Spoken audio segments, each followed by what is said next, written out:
Welcome to Animal Football Insider, your weekly look into the happenings of your Super Bowl champion Tampa Bay Buccaneers, the Florida Gators, and all things related to football.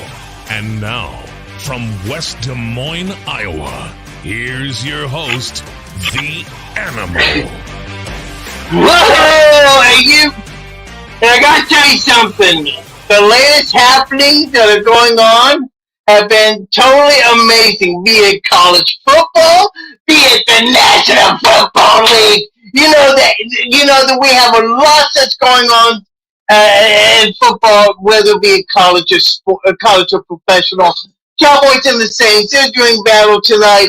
We'll update you on that as well during the course of the next hour, along with many other things going on here in the world of sports. Welcome to this very special, as always, Thursday night edition of the Animal Football Insider, live and direct from the confines of West Des Moines, Iowa. On a night in which, well, confusion, bedlam, just things just going around like crazy in the world of football, be it, as I said, the National Football League or college football. And we'll get into the Bucs a little bit later on because there is some news surrounding our boys and Pewter Power, and it's been quite interesting. But in my show, you know where we begin, as always, with these boys right here at the Fighting Florida Gators. 2 weeks ago, there was a lot of speculation that Dan Mullen would be canned as the head coach of the Florida Gators. That happened nearly 2 weeks ago on Sunday. By Thursday or Friday, things started moving around, and rumors of a new head coach, who would it be, were taking shape, including a guy by the name of Billy Napier, who a lot of people never heard of. He's just a guy from the University of Louisiana Lafayette. Nobody ever heard of him, but there was a lot of credibility to him, and a lot of people thought that he was going to make his way into the Power 5 conference.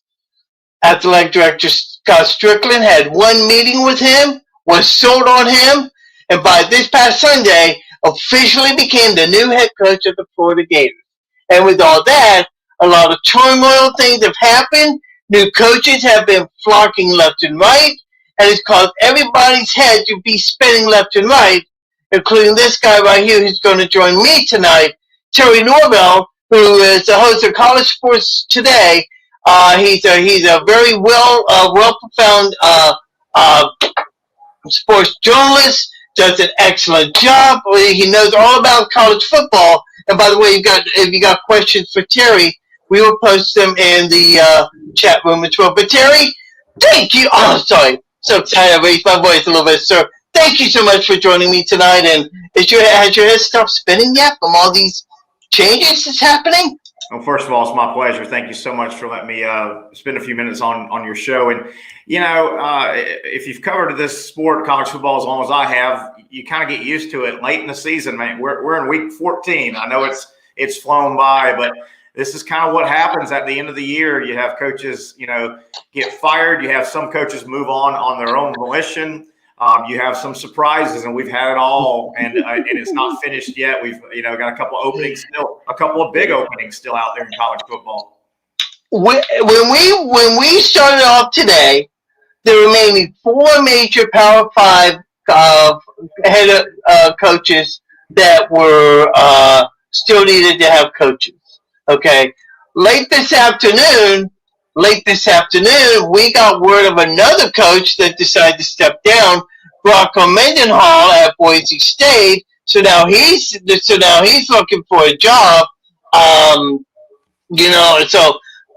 Lynn, come on, you can't do that to me, my good friend Lynn Tyndall. Okay, who's a regular Florida Gator fan post. You're in Iowa, Joe. You realize that Napier took his Cajuns up there last year, beat Pat Campbell at Iowa State 31-14.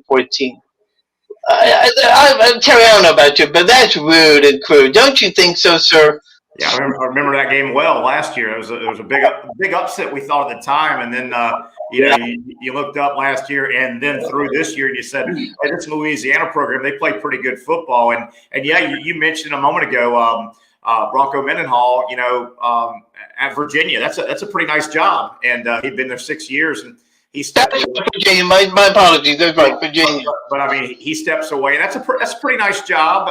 He did a decent job. Kind of hit a roadblock there where he couldn't quite win another 2 or 3 games a year. But that's a decent job. That's one more that's got to be filled as we're in the silly season of college football right now. Silly? Wait till I present you some numbers that's going to totally astound you. And I found this out on Twitter a few minutes ago. Okay, so let's start out 2 weeks ago. Mullen gets fired. They're looking for a new head coach. You and I had a respectful disagreement.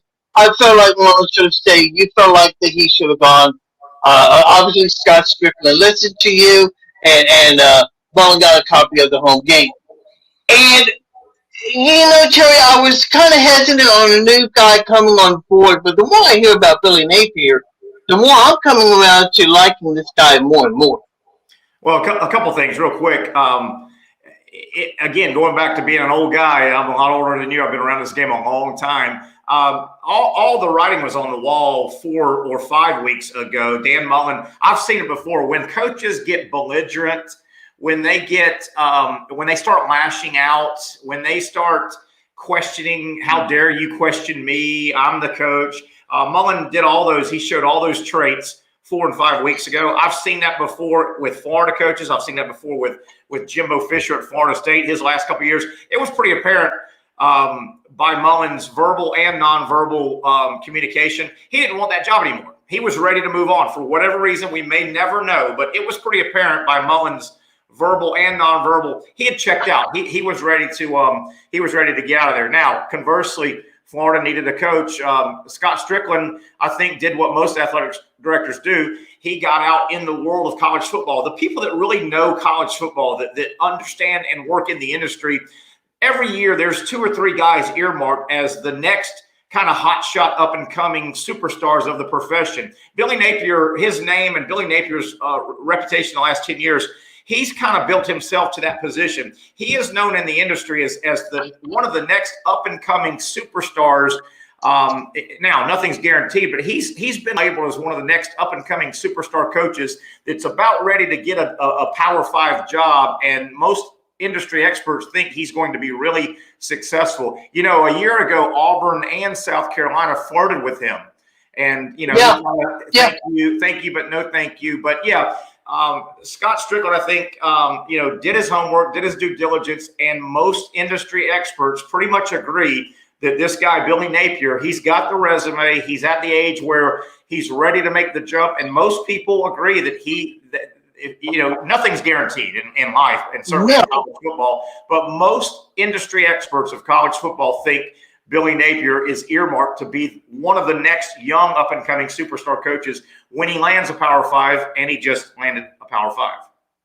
One of the things about this whole thing that a lot of people have to remember is that when the firing took place of Dan Mullen on a Sunday, Scott Strickland flew up on a Tuesday and had just one meeting with this guy, one meeting.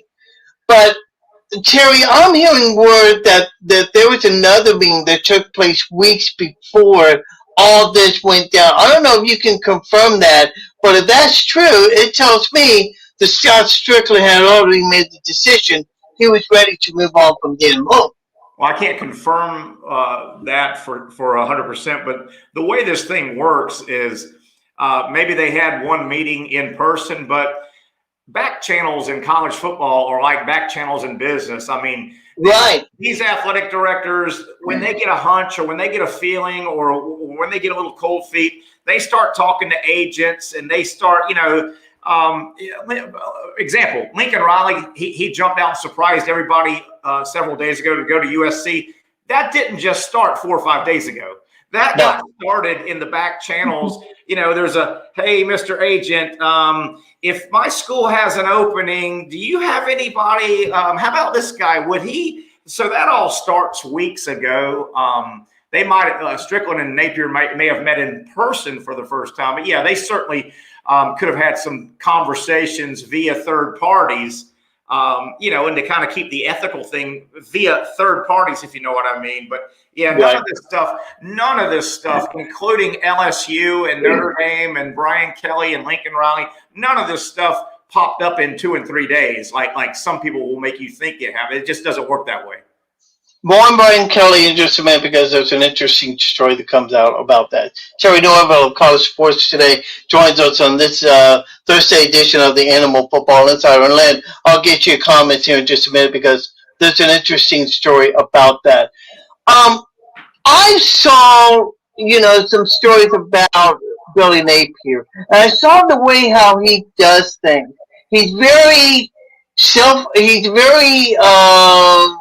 very organized. He comes down. He likes to get down to exact detail. I think there was one time where he had a player that a roster size he was off by a half inch and got on the SID about that. I mean, very detailed, oriented, and I read how he likes to structure the football team and provided a nice game plan. I don't know if you read that, but it tells me that this guy knows his stuff and knows what to do. You know who that sounds like? The very regimented, hands-on everything, every day, knows who his lieutenants are and what their jobs are. You know who that sounds like? That sounds like Urban Meyer when he got to Florida, and that was Urban Meyer's MO. Urban Meyer, not necessarily here in Jacksonville where I'm at.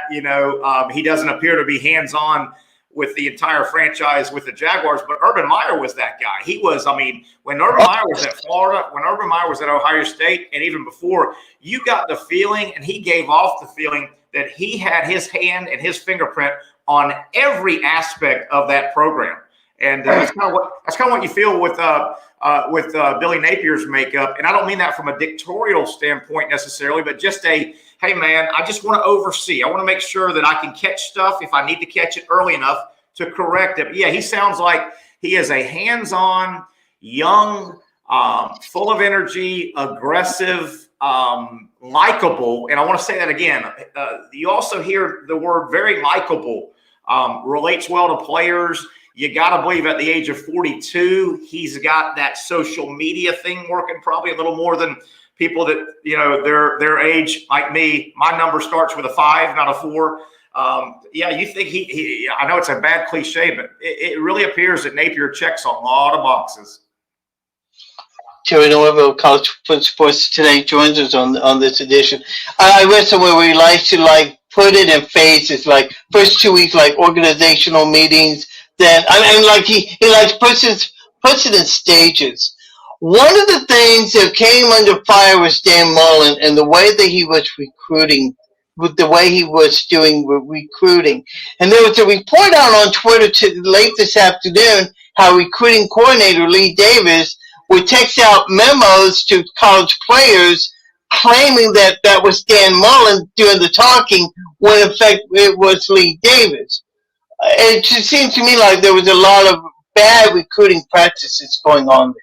Yeah, it was ironic that Dan Mullen, obviously he learned his trade under Urban Meyer, and Urban Meyer, one of the great recruiters in college football history. Urban Meyer, obviously, he an offensive guy and kind of helped nurture and create a spread offense. But Urban Meyer, like most people, I may know a lot more than you, but I would rather know a lot more than you with the best players I can possibly get. And Urban Meyer went out and handed Dan Mullen, when he was the offense coordinator, Percy Harvin and the Pouncey twins and the great receivers and Demps and Rainey. It's just ironic that Dan Mullen reared in that world of go get the best players and coach them up the best. And that's a winning formula. It's just odd that Dan Mullen really did not seem to think that he needed to go get the best players, which is really, really strange. Yeah, it really did. It really is, because it is down to me, because I think the first year we were like 35th in the country in recruiting, and we got up as far as 15th by the end of National Signing Day. So I'm thinking, okay, this is the start of something good, something good to build on, but it never would have happened. Now, let's get to the things that happened during the course of Monday and Tuesday. We saw where Brian Kelly gave a copy of the home game to Notre Dame. He goes to LSU. We saw where Lincoln Riley, who many people thought was going to go to another school, he goes out on the West Coast to University of Southern California. But even before Brian Kelly left, there was a story that came out that Brian Kelly wanted the Florida job. Do you know anything about this? Just kind of what you read. That I don't know if it's conjecture or not, but supposedly the Kelly camp, again, back channels, and the Kelly camp might have reached out when the Florida job was opening up. And from what you understand, if any of these reports are true, that Scott Strickland said, hey, thanks, but we kind of got our guy, and unless it falls through, we think we're going to get our guy. A little backstory about Brian Kelly, though. Right now, and I don't know if you remember how this shook down, but Brian Kelly, Notre Dame, last offseason, they hired Marcus Freeman, the defensive coordinator from Cincinnati. They hired him away from Cincinnati to Notre Dame. So Freeman was his defense coordinator this past season at Notre Dame. Well, it was pretty much understood that Marcus Freeman was going to Notre Dame as the coach in waiting. It's pretty much understood. And everybody was asking me, who's Notre Dame going to hire? I said, well, they're going to bump up Marcus Freeman. The word is that Notre Dame really was happy. LSU really did Notre Dame a favor because Notre Dame, the powers that be, the administration, Brian Kelly, he wins too much. They couldn't fire him, but man, they couldn't wait to get Marcus Freeman, the young, full of energy, young guy. They couldn't wait to get him in that Notre Dame head job. So it wouldn't have hurt their feelings if Brian Kelly came to them and said, I'm retiring, or came to them and said, hey, I've got another job offer. LSU did Notre Dame a huge favor by taking Brian Kelly. They didn't have to fire him. They didn't want to fire him. He's too successful. And now Notre Dame's going to move the guy that they wanted. They thought maybe it may take 2 or 3 years to get Marcus Freeman into the head job, which is what they wanted. They want young, new, fresh blood. But what do you do with this guy, Brian Kelly, that's winning 9, 10, 11 games? You can't fire him. Well, here comes LSU. LSU really did Notre Dame a solid. Now, does it work out for all the parties? Well, we'll see on the football field. But don't think for a minute that Notre Dame's powers that be, the administration, is not going, thank you, Notre Dame. Thank you, LSU. You just helped us move all these pieces around and get our guy, our young, up-and-coming hotshot, Marcus Freeman, and I don't know if that's been announced yet, but it looks like that's going to be the direction Notre Dame goes. Yeah, and it got announced on Twitter earlier tonight that Freeman would indeed be the new head coach of Notre Dame. So it looks like that is going to happen. Just a couple more minutes. I know you're busy. Got better things to do than to talk to a neon like me. But anyhow, does it bother you? Okay, as a Florida Gator fan like me, okay, I like Napier. I'm coming around to him. I hear that he does is very, very intense with recruiting. In fact, I hear that he hires a recruiting staff as many 15 to 20 people. So he gets very involved in the recruiting aspect. But he's never been a Power 5 coach. Why should I I want you to tell me why a guy like Billy Napier is good for my program, despite the fact that he's never been a Power 5 head coach. Should that be something I should be concerned about as a Florida Gator fan? I mean, you can always be concerned. I mean, he hasn't coached at the highest level, but reasons it should maybe lessen the fear of some Gator Nation. Clemson, Dabo Swinney, Alabama, Nick Saban. I mean, this guy has been around big-time programs, big-time winning programs. Was he let go at Clemson? Yeah. Well, coaches, every coach gets let go. But no, he's been around it at the highest level. He's been in locker rooms when they're holding up trophies. Offensive coordinator is, the first lieutenant to the head guy. This guy, I think, is seasoned, plenty seasoned enough. And frankly, I mean, his Louisiana teams, when they played big boys, they beat some of the big boys. You referenced Iowa State a year ago. I think football still calling ball plays is calling ball plays. You got to have better players than the other guys. A lot of times they are at that level. Power 5 group of 5 at that level, they all pretty much know the X's and O's. There's not a whole lot of scheming and scamming that you can do. You can steal a game here and there if you know a little bit more, but they all know cover 2 and cover 3 and how to run a combination route. They all know that. It comes down most times to, if you've got better players, I'm going to beat you. Yeah, and especially when you're from the South, you better find the better players. Now, we talk about how crazy things have been going, and we talk about the head coaches and them leaving. What about all these players going into the transfer portal? Florida's had several players that are leaving. They might get a few. Here's something that's on Twitter that I found out that I'm going to post it here right now, that since Monday morning, 248 FBS and 213 FCS players have entered the transfer portal. That's nearly 500 players. Terry, Mr. Norvell, I should say, that just astounds me. Well, the transfer portal is so new. I don't know what do we have to base that on? It just popped out a couple of years ago. So what is the baseline? 2,000 players are in it. I don't know what the baseline is. I've told my people watching my show for years with regard to the transfer portal, listen, fans, you got to get used to this. The transfer portal is going to be your best friend some years, and it's going to be your mortal enemy some years. The transfer portal is like picking up that pair of pants at your bed, and sometimes you put your hand in the pocket and you find $20 in there. It's going to help your program some years, and it's going to hurt your program some years. I'm all for the transfer portal because I'm for the player. Right. But yes, it brings free agency. I'm for the player. But yeah, the fans got to get used to it's going to giveth and it's going to taketh away. There's going to be some years the portal helps your program, your favorite team, greatly. There's going to be some years it hurts your favorite program greatly. But it's not going away. They're not putting the toothpaste back in the tube. It is where it is. And frankly, the transfer portal is one of the main reasons the job description of a college football coach has gotten very bad the last couple of years, because now the college coach, no college coach really likes recruiting. And every year the coach gets older and more set. The player stays the same age. So you may recruit at 42, you're recruiting a 17-year-old, it's okay. You're 50, you're still recruiting a 17-year-old. You're 55. So recruiting is not the fun part of the job. The portal makes you constantly recruit and re-recruit, but no, it's going nowhere. You better learn it, and you better learn how to be good at it, because it can help you plug holes, or it can create some holes in your program. Yeah, you make a great point, and Nintendo points out the portal had 700 plus players last year. Any coaching change, it happens, and I understand that.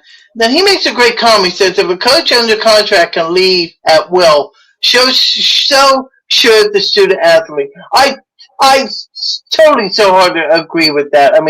For years I've seen where players try to transfer and they have to sit out a year, and now that has not. Joe, they're amending that. What do they put in that? You've got that 1 year free transfer now, so they're amending that to a. Would you please explain that? Because I have trouble understanding what that means. Well, they're now putting in place that across the board you can have kind of one free get out of jail, go transfer without sitting out. Okay. And that kind of got introduced with the with COVID and all, but that's kind of becoming standard operating. SOP now. Yeah. The other thing too, you heard about the portal, and this is just going to work itself out. Last year, you heard how many kids threw their name into the portal, meaning they gave up their scholarship and they put their name in the portal and they didn't find a home, right? And then they're just sitting out there. They didn't find a place to go play, so they're out of a scholarship and they're out of school. Well, that's going to work itself out. When enough kids have that happen to them, and these kids, these players, they talk to each other. And they say, hey, man, be careful. I left XYZ school and I really didn't find a new home. That's going to work itself out. Unfortunately, it's going to be some guinea pigs this last year and this year, but that's going to all work itself out. Yeah, the portal's going nowhere. You better the portal, the NIL, you better learn it, and you better know how to implement it, because it's going nowhere. Like it, not if you like it or if you don't like it, they're not going anywhere. That's just the new face of college football and college athletics. We got a couple of minutes left. Who do you see? Here's what I'm looking at. I'm looking at Christian Robinson staying on. I'm seeing maybe Nick Savage staying on. I think that has to be a deal breaker for them to keep Nick Savage on. We've seen a lot of Twitter things where players are saying they want Nick Savage. How many Gator coaches do you see staying on? Gosh, I have no idea. I don't know the relationship. Okay. Coaches are all about relationships. I would say this, though. I kind of glanced at the Louisiana staff real quick a couple of days ago.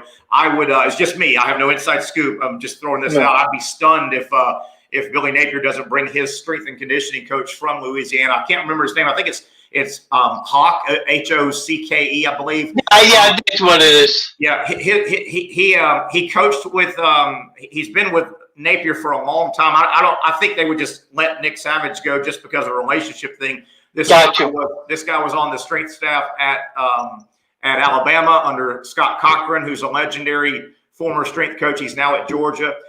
He was on the staff. He was the head strength guy at Georgia for 1 year, I think, in 2015. He's been with Napier. So just my hunch, I would be stunned if Napier doesn't bring his guy from Louisiana. And then, generally one or two, or I should say 3 or 4 guys come from your staff with you generally. And then Louisiana most likely will look first they got to fill their head job. So, one of their coordinators, they have 2 coordinators. They have 2 offensive coordinators and 1 defense. You would think one of those guys would get a look. So that guy would probably keep 2 or 3 on the staff. So my guess is 3 or 4 guys come with Billy Napier. He fills his staff with a couple other guys, and then 3 or 4 guys stay at Louisiana, because I would think that somebody on that staff might have a pretty good chance to be the head coach at Louisiana. 2 more questions, and I'm going to let you go. Number 1, I can't let you get out of here without talking about, a game that's going on this weekend in Georgia. I don't know, something about an SEC championship game, Alabama, Georgia. Who do you like? It's ironic. We had a lot of talk on our last College Sports Today show with Coach Spurrier.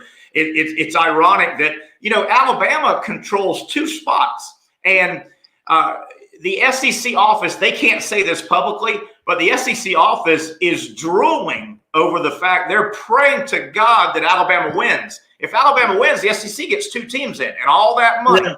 So it's ironic. If Alabama wins, Georgia's in no matter what. Georgia's in. If Alabama wins, Alabama's in. So the SEC controls 2 spots if Alabama wins. Certainly, I will pick tomorrow on our show. We do our Friday picks with Coach Spurrier and Shane Matthews. I'll pick Georgia. Georgia's the pick, but no, wouldn't surprise me at all. I think Georgia will win, but Alabama is Alabama. They'll probably play their best game of the year Saturday. But, it's so ironic. And then, Alabama is public enemy number 1 for Notre Dame and Cincinnati.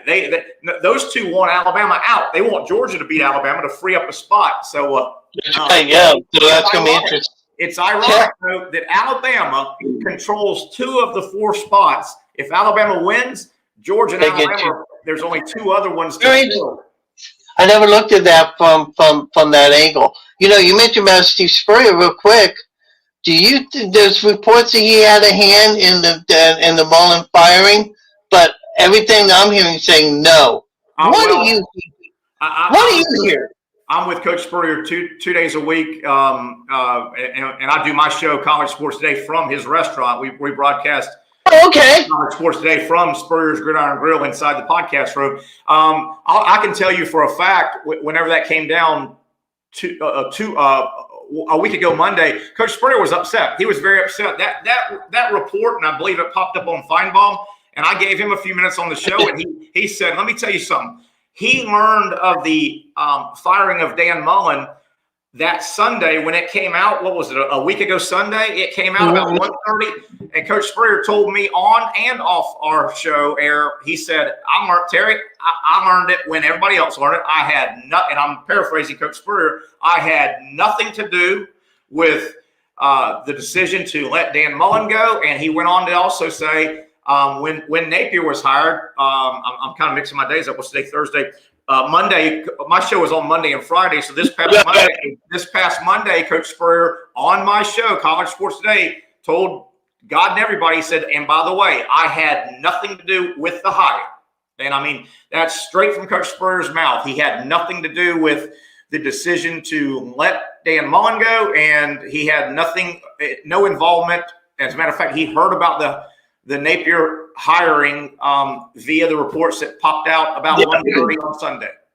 I think you're true about that. Len says one final thing. What if Michigan loses? Maybe Notre Dame sneaks in and has a top 5 recruiting class and Brian walked away. I mean, how ironic would that be if that happened? That would be interesting. Hey, I want you to have an opportunity. Please tell everybody about your show and where we can find it. Well, thank you very much. That's very kind of you. Our show is College Sports Today. It's on Facebook Live, and then it's rebroadcast on all the leading podcast platforms. But we broadcast every Monday and Friday, 11 a.m. Eastern time. And again, Coach Spurrier will be on tomorrow with me. He's on just about every Monday. He travels so much. He's such a busy guy. But yeah, Coach Spurrier and Shane Matthews. We'll have Shane via phone tomorrow. And we just 11 o'clock Eastern, as I said, on Mondays and Fridays through football season, College Sports Today. Just go to Facebook and like College Sports Today, and then you'll get the notifications and the previews. Like that. I need to do that because I saw Terry. I saw your name and I said I remember that guy from 25 years ago. He used to be on TV. I believe on the SC. I don't know. I forget what channel it was on, but I remember you doing College Sports Special. That's how I remembered you. So, not to make you look old, but you know how that is. But, listen. Thank you so much. I wish we had more time. I know you got things to do. I'd like to hook up with you again before this season is over with. Thank you so much for joining me. I really do appreciate it. My pleasure, and have a good evening. Thanks for your time. Thank you, Terry. I believe that. Thank you, Mr. Norvell. I appreciate that. Terry Norvell, the host of College Sports Today. If anybody knows anything about SEC and the NCAA football, it is Terry Norvell. He knows all about that. Len, you were late, son. Terry, he said, Terry's house, Sebastian. You're late, son. You're late. You left that earlier. Oh man, I tell you what. But yeah, Billy Napier is the new head coach of the Florida Gators. Where they go from here in terms of head coaching is going to be interesting to see. Now, let's set you up for what's going to happen here with that. Napier plays in the Sun Belt Championship game. And oh, by the way, he was named today as the Sun Belt Coach of the Year in the conference. That announcement came out today. He'll be coaching in the Sun Belt Championship game Saturday afternoon, 4 o'clock. I forget what channel that's on. If anybody knows, please let me know so I can let other people know. But it's going to be interesting because that's at the same time that the SEC Championship game is on as well when Alabama face Georgia. I'll give you, and I'll tell you right now, I hate Georgia. I hate them with a passion. I'm going with Alabama just for the simple reason I can't stand them, but something tells me that Alabama might do it. So Napier will have the press conference on Sunday afternoon, right after the Saturday game, and then we're going to hear first time his plans about what he wants to do with the coaching staff, his observation on a lot of things. We don't know the time of that.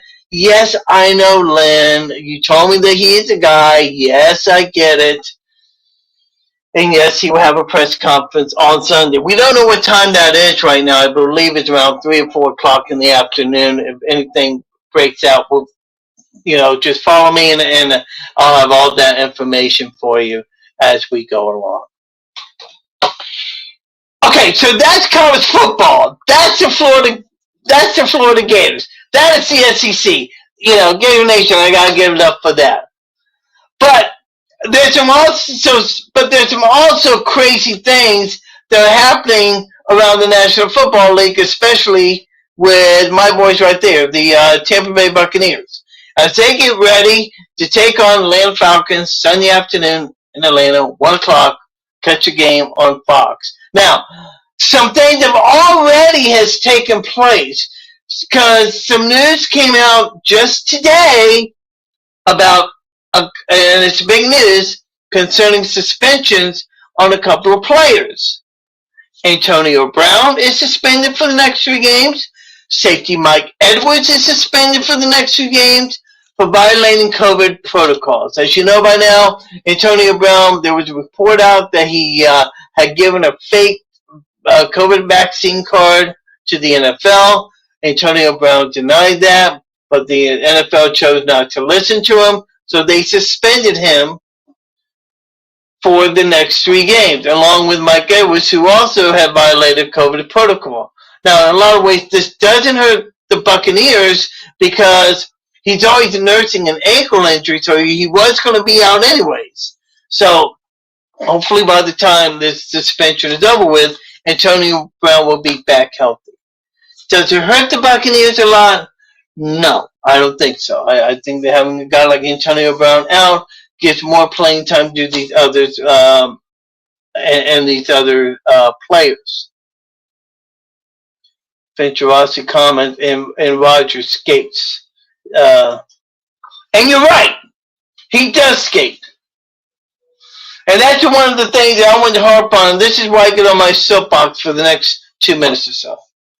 Aaron Rodgers had come out and said that he had been vaccinated and everything. This came out during the preseason. Then it comes out later on that he lied about the whole thing. Guess what happens to Aaron Rodgers? He simply got fined for it. Didn't get suspended. Didn't have anything happen. He just got fined. In fact, let's see here, because I want to get my facts straight on that.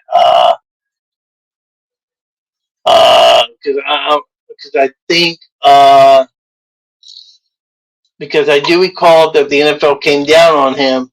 Let's see, they fined him 14,000. Yeah, here's what happened. Here's what they did. They fined him. They fined the Packers $300,000, and also Rodgers was fined $14,650 each. With Aaron Rodgers, that's nothing at all. But no suspensions, nothing whatsoever. Okay, which goes to tell me that there's a biasness within the National Football League. There's no reason why Aaron Rodgers should be playing. He violated the protocol. And when you violate the protocol, I don't care what you bring to your organization, how big a star you are. You have a responsibility. And I've told you about that. And you're right, Vince, it's pocket change. Freaking pocket change for Aaron Rodgers. And by the way, there's no word as to how much Aaron Rodgers there's no word as to how much Antonio Brown and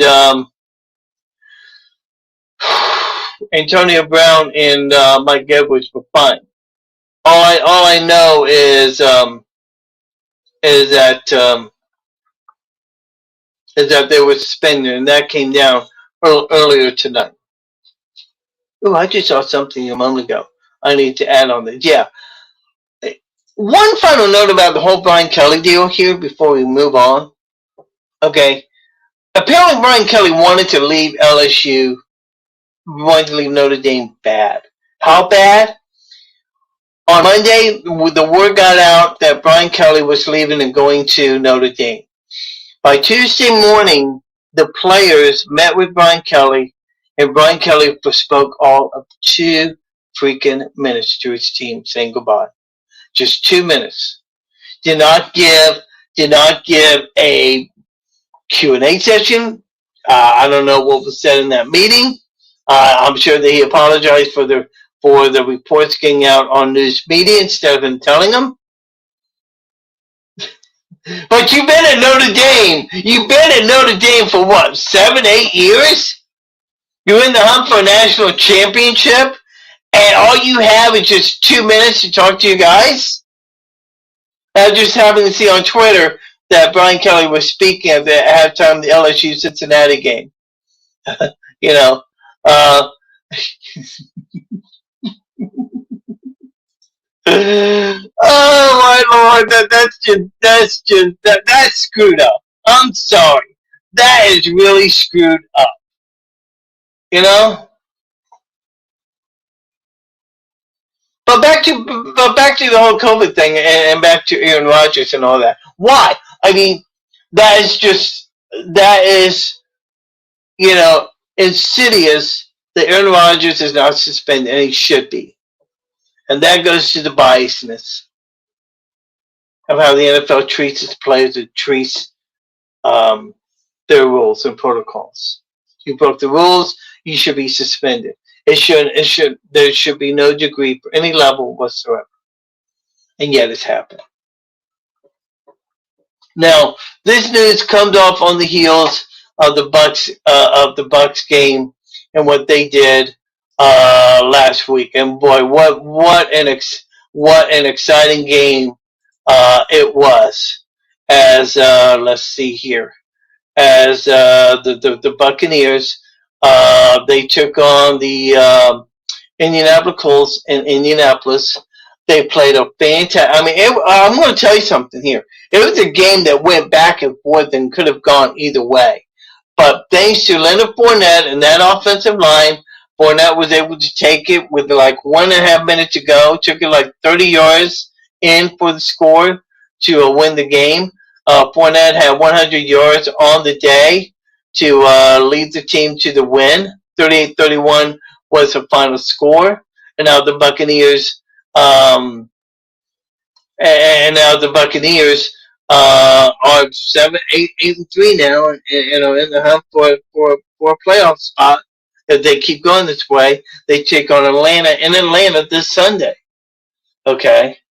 Now they're still hurting defensive wise in that defensive backfield. Some guys are coming back, but still, with the way this team is playing, I mean, let me go back here just a minute and let me tell you what the Bucs schedule and where they stand right now.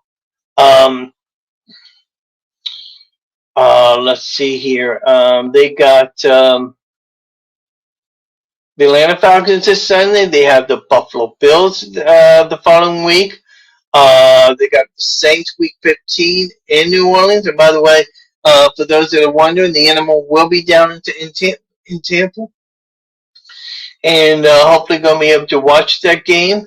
And then they got the Carolina Panthers and the New York Jets, followed by the Carolina Panthers. So you're talking about 6 games that can be. They can run the table. They if they don't let their heads get about their raisins, they have a very good opportunity to run the table. I'm not gonna, I'm not gonna put a racial thing on that. I'm not gonna put a racial thing on that. I don't think it has anything to do with race. I think it's their status and their star and how. I mean, a guy like Aaron Rodgers is a big star player in the National Football League. You see the guys do commercials all the time. I don't have an issue with. I get the point. I get the point what you're saying. I think for some people, they would agree with that. NFL football tonight. Saints and the Cowboys tied at 7-all. Cowboys with the ball as they're on the move. I think the first quarter is about ready to come to an end. Yeah, no, during the second quarter, 12 and a half minutes to go in the game. But, I look at all that. I look at everything that's happened, and then I'm like, the NFL needs to get a crack on this and put the rules out for everybody on an equal level. I don't care how much. I don't care how much you make for the National Football League. You have a responsibility. And for the National Football League, they let him off the hook. Comments and questions in the chat room, please. We'd love to hear about what you have to say. But it's crazy. Now, we talk about the Buccaneers and the fact that they have some injuries right now, and yes, they do. Injury report came out today. Antonio Brown has the ankle injury, but he's suspended now, so you can take him off. Jalen Jordan has a concussion. Jamal Dean, Mike Edwards will not play. William Golston, wrist injury. Ollie Marpet, he's been limited in practice this week. Jason Pierre-Paul had the day off today. Vita Vea was limited in practice with a knee injury. Devon White, he fully participated today. They also listed Tom Brady on the injury report in a non-injury related, along with Steve McClendon. So that's something to keep an eye on from the Atlanta Falcons standpoint. The biggest name, Jonathan Bullard, the defensive lineman, former Florida Gator, by the way. He did not practice both days, so be interesting to see where they stand. So that's our injury report for this edition as the Bucs take on Atlanta. But I still wonder, it still kind of wonders where this team goes from here. I still kind of wonder if they are really Super Bowl material, because I'm looking at this team and they're playing great. The game that was played in Indianapolis, I'll be honest with you, that was one of the more enjoyable games I've seen the Bucs play in a long time. Not just from a winning-losing perspective. I just mean a good, solid football game. Like the one that we're going to see this Saturday in Atlanta for the SEC Championship game. And that's funny because the Bucs play on that same field Sunday. So it's going to be interesting to see how the field, how field conditions are set as they get ready for the game coming up this weekend. And it just makes me wonder, if this team is set for postseason. I just have the strange feeling that they are not totally set yet. I don't know why. Oh, by the way, Mike McCarthy, he's not playing tonight. He's been diagnosed with COVID. Dan Quinn is taking over as interim coach for this game. Now, if you don't remember who Dan Quinn is, Dan Quinn used to be the defensive coordinator of the Florida Gators back in the day. That's the guy that I really wanted to be the head coach. I think Dan Quinn could have done an outstanding job with us, but we got Napier, so I'm kind of happy with that. Let's take you around the league. Let's take you around the league and let's tell you what's going on this weekend in the world of the NFL, because there are some interesting games that are going to be happening this week. Excuse me.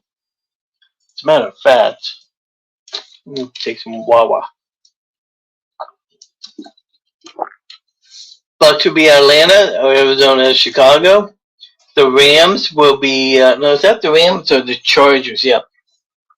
The Chargers will be at Cincinnati, taking on the Cincinnati Bengals.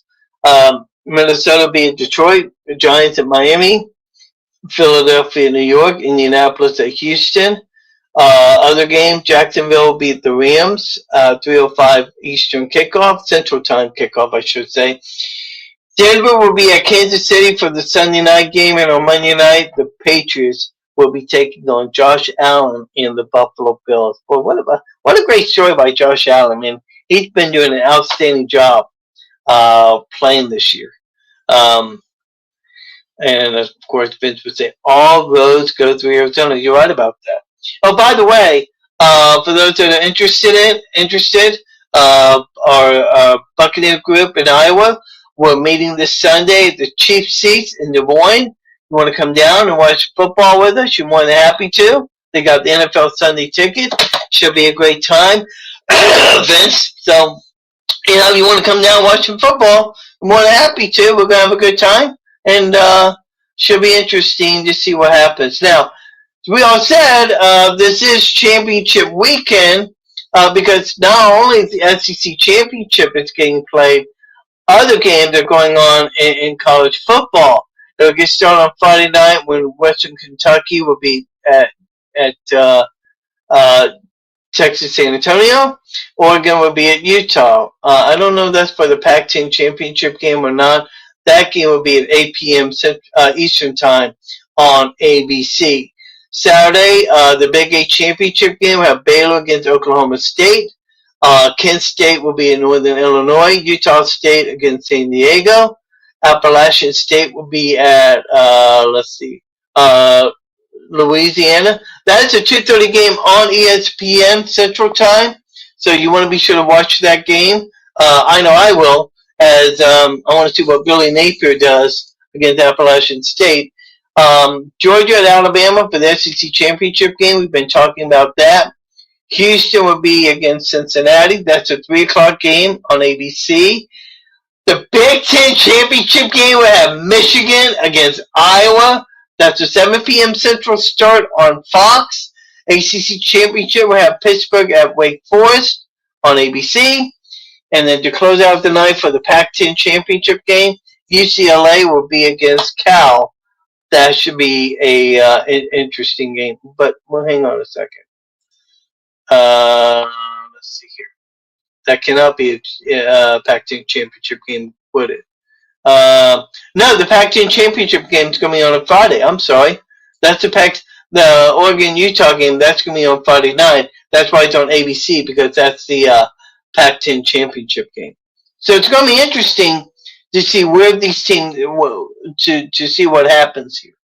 Okay. And as Lynn Tyndall said, and I'm going to post it earlier, what if Michigan loses and maybe Notre Dame sneaks in and has a top 5 recruiting class, and Brian Kelly's walked away, Marcus Freeman's a new head coach, I mean, how would just think about this for just a minute.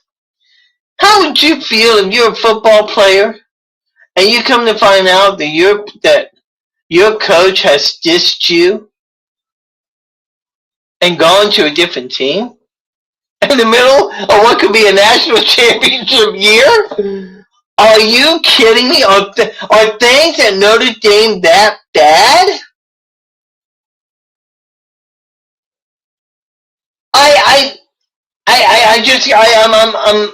The more I think about this, the more it just phantoms me about this. Checking Twitter here real quick, seeing if anything is happening. Brian Kelly made his welcome speech at the LSU basketball game tonight. Let's see here. Just checking on some things on Twitter, seeing what's going on. Anything? Let's see. Some people are talking about the. Let's see here. Oh, this is another thing I wanted to touch on tonight. I'm glad I was looking through Twitter. The Miami Hurricanes had dismissed their AD a few weeks ago, and now are in the hunt to try and find another AD. From everything that I've been reading, it basically is, and excuse my language, is a shit show down there. They can't even say. There's like 37 people on a committee, and half of them want Manny Diaz to stay. Other have want him to go. I mean, from what I understand, it's really bad down there. And I was reading here a moment ago uh, that the quarterback for Miami, Tyler Van Dyke, wants Manny Diaz to come back for another season. Be interesting to see what happens from that perspective. Personally, I don't think he stays. I think he goes. But so we got Mel Tucker that signed the contract, big time contract. They lose it the following week. Um, Lincoln Riley goes for a big time contract. Brian Kelly goes for a big time contract. We don't know what Billy Napier's contract is going to be yet. By the way, but Brian Kelly's contract was a 10-year, $100 million deal. There's a report out that he was actually going to be making $15 million a year, but that wasn't true. But Brian Kelly's buyout, if LSU ever fires him without cause, is insane because 90% of whatever his remaining salary is will be on a 10-year, $100 million contract. I'm sorry, that's just totally insane. Just totally insane. So we're going to see what happens down the road, and hopefully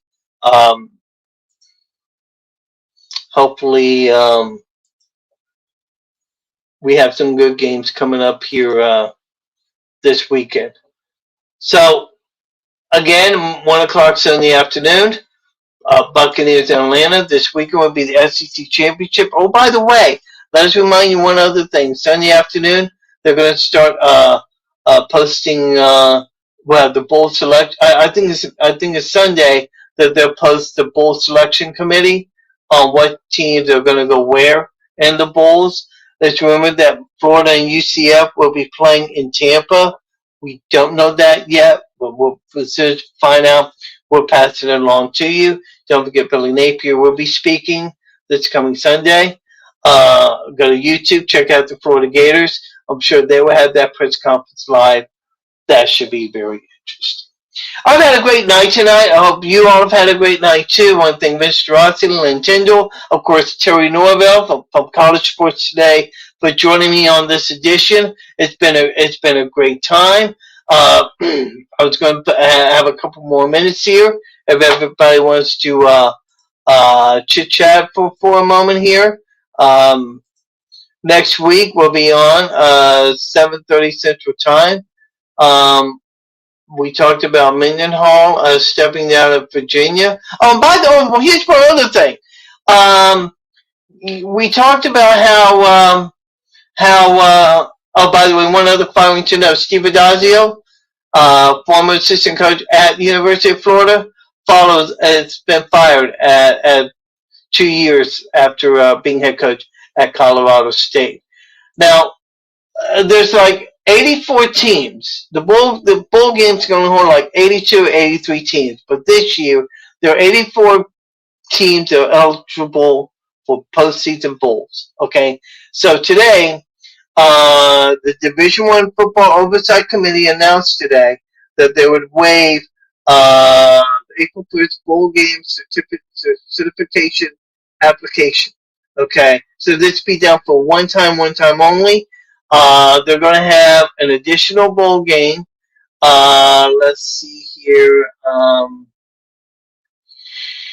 I forget what it's called, but there's going to be one other bowl game that's going to be happening this year. I forget what it's called, but I just saw that earlier. Thought I want to pass it on. No word on who the Sooners' new coach is right now. I haven't heard anything right now. Should be interesting to see what happens as we get ready for this weekend. Dog food bowl. Very good, Vince. I like that dog food bowl. Yeah, that might be appropriate. A game where they have leftover teams. So I like that. I like that. Miss Shirazi adding a little bit of humor to this. Again, I've had a great time tonight. I hope you all have had a great time tonight. We'll be back here next week, and we'll talk about the Atlanta game, tell you about the ball game, give my thoughts and commentary on the Billy Napier press conference, and any news that's coming out about these boys right here. As I've always said, if you're not a Gator, then you always get a bait. Thank you to all the guys in the chat room, Nintendo, Vince Strassi, and everybody that chatted in here tonight. Let's see here. Yes, there are. Yes, there will be two 6-6 teams. Anyways, thank you so much for joining me on this edition of the Animal Football Insider. We're going to be back here next week, same time, same place. Hope you join me. I hope you like the show. I have no idea what that is. Anyhow, same time, same place, next week. Join me. We'll have a good time. Until then, take care. God bless. And as I always like to say, if you're not a Gator, you're primed to be Gator bait. Thank you all.